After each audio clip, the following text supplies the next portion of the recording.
adalah usai sumpah ataupun ikrar yang dilakukan oleh Sandy Walsh dan Jordi Amat untuk setia kepada Negara Kesatuan Republik Indonesia. Oleh karena itu, Sandy dan Jordi Amat resmi menjadi warga negara Indonesia, teman-teman.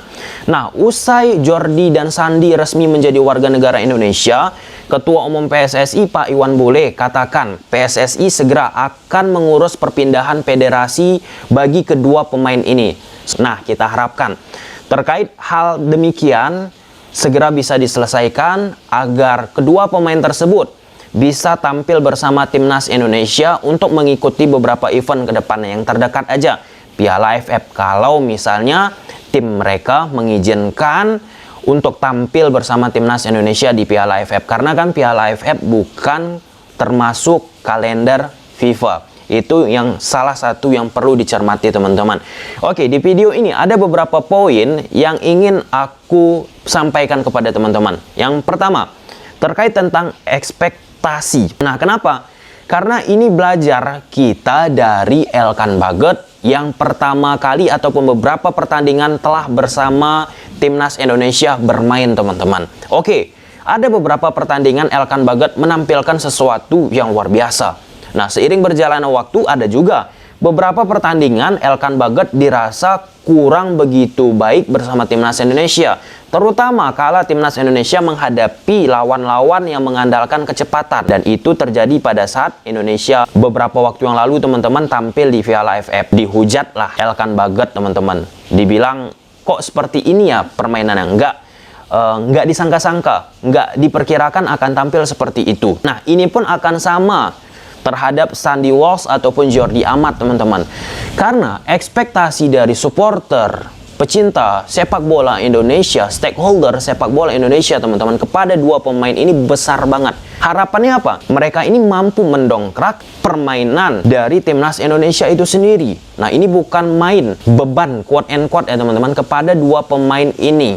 Nah, karena biasanya kultur di sepak bola kita ini, teman-teman, kalau misalnya satu pertandingan dilihatlah ini di awal-awal pertandingan, wah ini kok jelek banget. Nah, komentar pasti bertebaran, ada yang mengkritik, ada yang membuli, ada yang pasti out nanti. Sampai sekarang Sintayong aja di kolom komentar, teman-teman, ada juga yang mengatakan out kalau misalnya gaya permainan Sintayong nggak baik. Nah, itu udah termasuk manusiawi kan. Nah, pertanyaannya, apakah Jordi sama Sandy sudah siap nantinya menerima tekanan pressure dari oknum-oknum supporter yang demikian?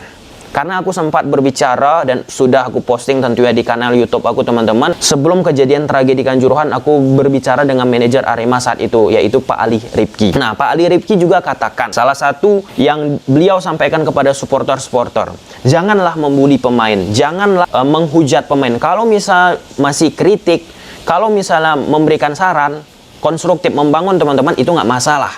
Tapi ini levelnya udah kemana-mana, teman-teman. Itu sama aja kan meruntuhkan mental pemain. Kalau misal mental pemain tersebut nggak kuat, ataupun bisa membuat pemain tersebut bermain tertekan. Nah, ketika pemain tersebut bermain tertekan di atas lapangan, di dalam lapangan, teman-teman, nggak akan optimal. Nah, aku yakin tekanan dari netizen, tekanan dari supporter, quote and quote dalam tanda petik, teman-teman, ini tidak didapatkan oleh Sandy Walsh ataupun Jordi Amat kala mereka masih bermain di liga di luar Asia Tenggara, teman-teman. Khususnya nanti ketika mereka tampil di Indonesia, tekanan itu luar biasa. Ini pengalaman aku aja, teman-teman ya. Khusus untuk terkait tentang analisis taktik. Nah, itu tekanan kepada aku, quote and quote, banyak banget. Janganlah dibongkar taktik Sintayong, ini itu, padahal kan itu edukasi. Nah, hal-hal seperti ini memang perlu kita sampaikan kepada teman-teman untuk memahami hal tersebut, teman-teman. Karena perlu juga bagi Jordi Amat, Sandy Walsh untuk beradaptasi bersama gaya permainan Sintayong. Nggak mudah. Yang kedua, teman-teman, pembinaan. Ini oke, apa yang dilakukan oleh PSSI sekarang, naturalisasi. Yang awalnya dulu, yang paling penting daripada semua itu, naturalisasi ini cuman ya jangka pendek, instan. Kita boleh mengapresiasi apa yang dilakukan oleh Pak Iwan Bule. Aku pun mengapresiasi, teman-teman. Tapi kita lihat nggak, sadar nggak kita, pembinaan kita bagaimana? Coba pada saat teman-teman melihat video ini, coba renungkan. pembinaan kita itu bagaimana? Nah, kita bicara pembinaan, kualitas dari pelatih kita itu bagaimana? Pelatih yang membina pemain-pemain tersebut. Karena kalau misal pelatih itu berkualitas, maka pemain-pemain yang dihasilkan itu insya Allah akan berkualitas. Oke, itu menjadi salah satu titik poin teman-teman yang harus kita pahami juga, bahwa jangan kita terlena dengan melakukan hal-hal seperti ini. Ya walaupun aku katakan itu nggak salah ya, karena mereka juga, Jordi Amat ataupun Sandy Walsh, tetap memiliki hak untuk bermain bersama timnas Indonesia. Karena mereka memiliki keturunan. Plus, Sandy Walsh teman-teman, ini salah satu yang luar biasa bagi aku perjuangannya.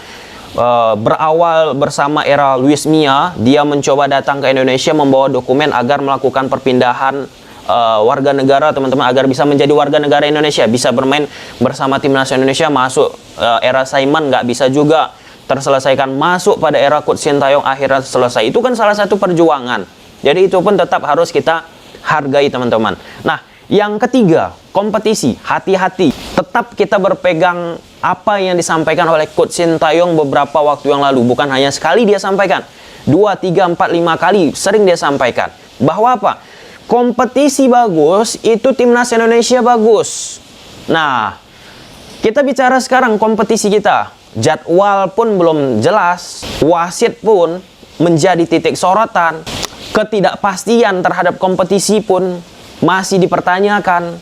Nah, coba kita lihat kompetisi kita tahun depan, kapan jalannya? Siapa yang bisa jamin bisa jalan? Tanggalnya berapa? Kalau kita bicara di Eropa, kalau kita bicara Thailand aja teman-teman, ada kepastian. Terkait tentang kepastian ini kembali, efeknya juga bisa ke bisnis sponsor yang akan menanamkan modalnya kepada Liga 1 Indonesia nanti ya teman-teman, apapun itu title-nya. Nah, itu salah satu yang perlu juga kita ketahui. Nah, yang keempat, Thailand. Ini kemarin udah kita bahas. Thailand itu mempunyai 12 strategi untuk mengembangkan sepak bola teman-teman. Yang pertama, federasi yang mereka perbaiki. Dari 12 strategi itu teman-teman, nggak ada cara-cara instan mereka lakukan. Apa? Naturalisasi. Nggak ada. Walaupun ada beberapa pemain yang mereka naturalisasi, tapi itu nggak termasuk ke 12 proyek strategi ataupun poin-poin yang mereka lakukan untuk pengembangan sepak bola mereka. Itu hanya sebagai ya cara memang di saat ada pemain-pemain yang memiliki darah ataupun keturunan plus yang memang sudah lama pemain tersebut bermain di Liga Thailand karena pemain tersebut meminta mengajukan teman-teman. Nah, terkait hal itu kita pun harus melihat Thailand. Thailand disebut-sebut sebagai liga kompetitif di Asia Tenggara. Bedakan yang menyebutkan Liga Malaysia, liga terbaik. Kalau Liga Malaysia, oke, Johor Darul Takzim bagus. Tapi dari sisi kompetitif terlalu ke JDT terus. Kalau misalnya istilahnya teman-teman ya monoton. Udah bisa kita prediksi siapa yang juara.